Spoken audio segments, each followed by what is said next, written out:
Strange, stand up for yourself against Dr. Doom. Here's how our three-eyed doctor becomes Doom's sheriff. I'm Eric Voss of the New Rockstars channel, and several new updates about Avengers Doomsday have been coming out with regards to these Latvian witches we saw on display at San Diego Comic-Con, including a new one that might be fake, but everyone seems to think if it's real, it's Doctor Strange. This plus some confirmations from Chris Evans at the Boston Fan Expo and some other little details we missed from San Diego. I'm going to break down all the new things we learned about Avengers Doomsday in this video. We have so many great Marvel themed designs available at our merch store, nerdriot.shop, specifically shirts that you see Peter Parker wearing in Spider-Man Brand New Day, like Delmar's Deli, and the physics are theoretical but the fun is real. Huge thanks to all of our fans who are rocking our gear, posting selfies and tagging us, like you, Gnarly Fish, and the new friend you made who is also wearing our shirt, thanks to you too, and to you, Michaela, and you, Diamond Dragon TR, and your best friend Charlie Cox, and Simply Sukuna. Thanks to Casetify for sponsoring today's video. Your phone is a part of you. If you don't believe me, try saying your best friend's phone number out loud. Your phone is your memory, your photo album, your music library. It's important. You gotta keep it protected and you gotta personalize it, and that's where Casetify comes in. Built on relentless innovation and protection, premium materials, and culture-defining drops, Casetify has been the brand people choose when they want their tech to say something about them. It's all about adding a little you to everything you carry, and Casetify does more than make your phone feel like your phone. All cases meet military-grade standards, proving Casetify's consistent and reliable protection over time without compromising on design or usability. The cases are also compatible with a range of seamlessly integrated accessories, enhancing functionality and allowing for a more versatile, tailored user experience. I've got a couple Casetify cases I swap between depending on my mood. If I'm going to a con or a fan event, I pop on my Darth Vader chest plate case. It's understated, but once you see it, you can't unsee it. It's a fun kind of if you know vibe. When I'm traveling, I use my Marvel logo case. It's a constant reminder to some of my favorite characters and stories of all time, and that's the kind of positive feeling that I need to get me through an airport. I've been using Casetify for years, and I'll keep using it for many more. It's how I protect and personalize something I carry with me all day, every day. Casetify has something for you too. To find your new favorite accessory, click the link in the description below or go to casetify.com/newrockstars to get 15% off for a limited time only. As always, you'll get fast shipping and a 6-month warranty. Once again, that's casetify.com/newrockstars for 15% off. Okay, we are seeing some rumors that tickets for Avengers Doomsday might go on sale on Friday, August 14th at 9 a.m. Pacific time. No word yet on whether that will be accompanied by a trailer for the film, like the Doctor Doom-centered trailer that we saw exclusively in Hall H. If something does drop on Friday morning, New Rockstars will have a video breaking it down on Friday. Trust me, we're gonna be all over it. But I also think Friday, August 14th at 9 a.m. has some additional significance, as that is precisely the same time in which the doors will open to the public for D23 in Anaheim, which will include some interesting Marvel booth displays. As I understand it, I will actually be on site there covering that event, and I will actually get to see the floor a bit early, so I will report anything I see for you there. So yes, if any Doomsday news comes out, I'm gonna find a very quiet corner and get to work. It's gonna be a crazy busy day. I cannot wait. And one of the things I think we will see on display at D23 are the Latvian witches that we saw at San Diego Comic-Con, plus perhaps a new one. There was a costume shared by this account on Twitter/X. We have not been able to confirm the authenticity of this, but it's worth noting that Disney has not issued a takedown notice, which suggests to me that either it's not real at all or that Disney is just about to unveil them to the public on Friday anyway. What we see is a metal mask with a hole in the forehead and robes draped over armor in a dark brown or dark bronze color. Based on the full body angle, I would say that this character is male or not just gender specific compared to the 3 Latvian witch costumes we saw on display at Comic-Con, the ones that were green, brown, and purple. There's also some speculation that this figure might be named Boris, which could be a reference to Boris Karela, the Latvian man who was a member of the Zafiro clan and close friends with Victor Von Doom's parents, Werner and Cynthia, who took in young Victor after the parents died, but was always afraid of this boy as he increased his powers. If this is real, the most obvious explanation would be that Boris is actually Doctor Strange, the way Strange was left in Doctor Strange in the Multiverse of Madness, with a third eye in his head. Since Doomsday and Secret Wars are confirmed to be adapting Jonathan Hickman's Time Runs Out in Secret Wars 2015 crossover event, God Emperor Doom uses Doctor Strange as his sheriff in Battleworld. Concept art from 2025 seemed to point in that direction. We are still looking for answers as to what happened to Strange and Clea in the Multiverse of Madness post-credit scene.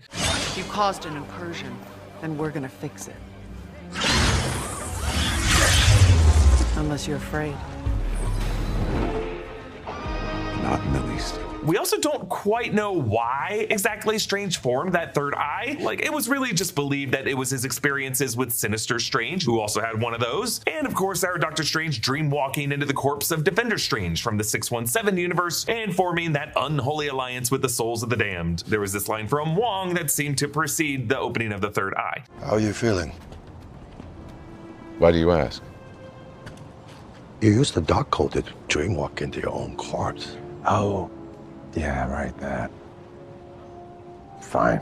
Then, earlier this year, Scooper Daniel RBK reported that in Avengers Doomsday, Dr. Doom's right-hand man in the movie will be a wizard who uses a sling ring and wears a mask similar to Doom's, but with a slot for a third eye on the forehead. This image seems to perfectly line up with that. Which again, I should say, since we cannot confirm it, it could also just mean that someone out there used some AI to make a depiction of a fan theory that many believe to be true. While Benedict Cumberbatch has not yet been confirmed to be in Avengers Doomsday, we very much expect him to be in the movie. Robert Downey Jr.'s Easter Sunday Instagram post included Easter egg designs in Dr. Doom's basket for every character and team confirmed for Doomsday, and included designs for Spider-Man and Doctor Strange, even though Tom Holland and Benedict Cumberbatch haven't yet been confirmed for the film. Some of the images that have come out of this Boris figure show his arm outstretched in a way that does look like the framing of Doctor Strange holding out his hand to retrieve the Time Stone to surrender it to Thanos in Avengers Infinity War, and I do think Avengers Doomsday will establish that among the 14,605 visions that Doctor Strange had in that movie included some of these stories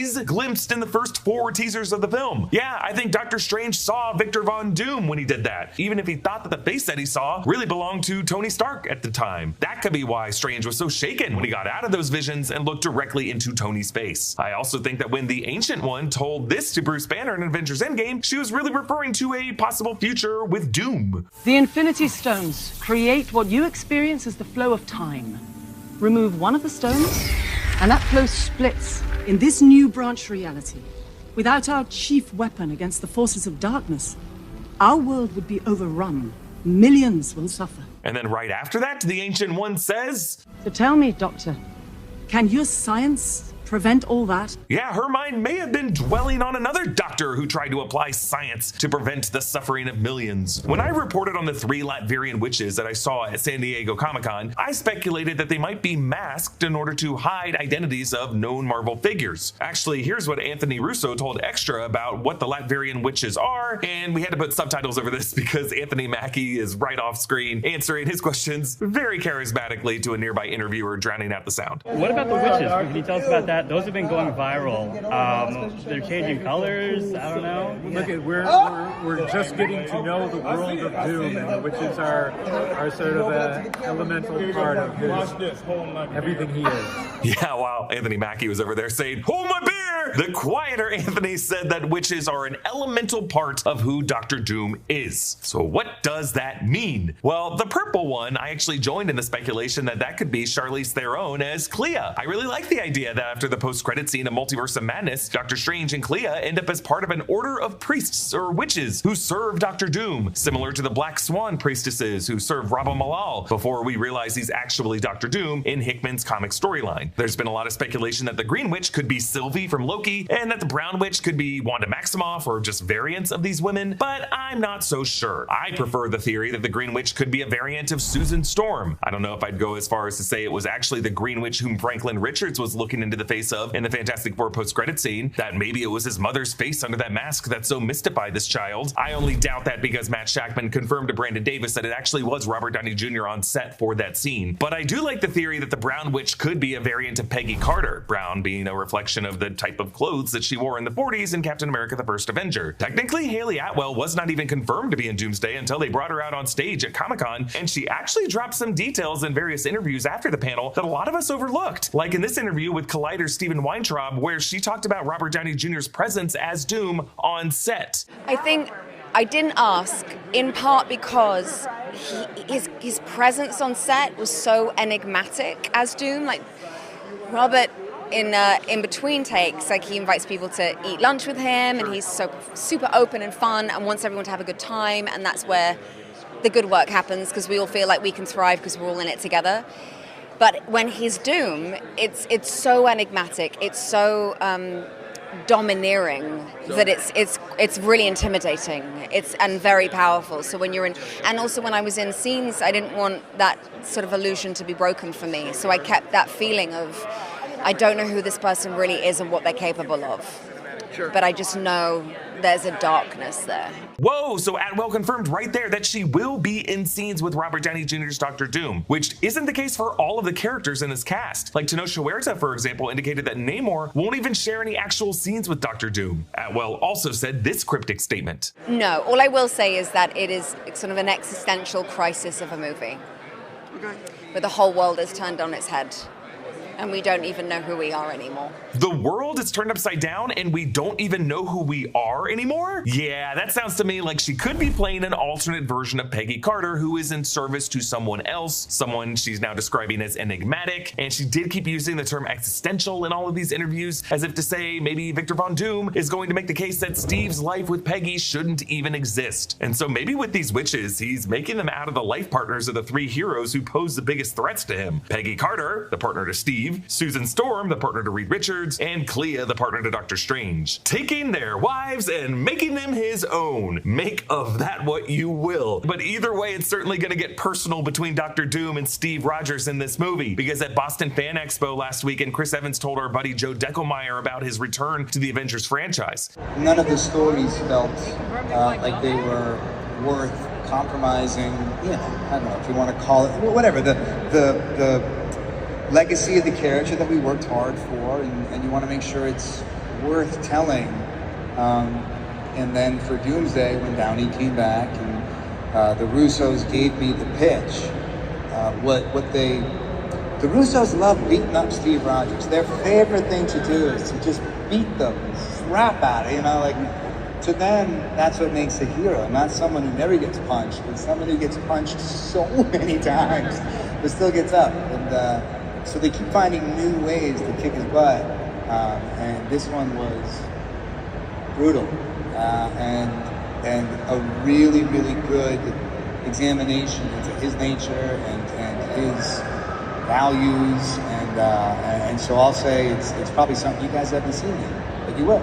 I think the new brutality that Evans is talking about when it comes to Steve is Steve having to watch horrible things happen to Peggy. Comment down below with your thoughts on all this. And hey, a special thanks to one of our NR Underground subscribers, Jeremy Dunham, for supporting us at the executive producer level. Every week on the NR Underground audio feed, subscribers can listen to our Monday Mailbag podcast where we answer your questions. Here's a little clip where I talked about my recent stupid mistake trying to report nerdy news from Comic-Con. It was stupid of me to imply being as any kind of gaggle who was within eye line of Denzel Washington when it sounds like Denzel Washington was not in San Diego at all. Not at all. So we didn't know that until the end of the Marvel panel. But what's really crazy is the conclusion that I jumped to was accurate. Ryan Coogler was there. That was the big announcement that they made at the end of the Marvel panel. They announced that David Johnson's going to be the new Black Panther, T'Challa Jr., Prince T'Challa. So, like, weirdly, while Denzel wasn't right, the more important conclusion that I jumped to was right. So I didn't get fully made fun of, but I did get some, I can say now, well-deserved criticism for even reporting the rumor of Denzel Washington. And I think the lesson that I learned is that, like, I think even reporting rumors is something that, because I so rarely do it at New Rockstars, because I'm normally a guy who's not so much of a scooper, who's just saying, here's what I'm hearing. I think when I do it, a lot of people start to listen and they're like, okay, maybe there's something to this. And there's a power in that I didn't realize that I had. You can join this exclusive dialogue with me by clicking the link in the description below or going to nrunderground.supercast.com. Big thanks to Studio Tech Brian Kim, New Rockstars editors Joshua Stephen Hurd and Abby Friel, and our supporting editor Aaron Carrion for his work on this video. Follow me at EA Voss and hit that subscribe button. Thanks for watching, and I'll see you next time. Bye.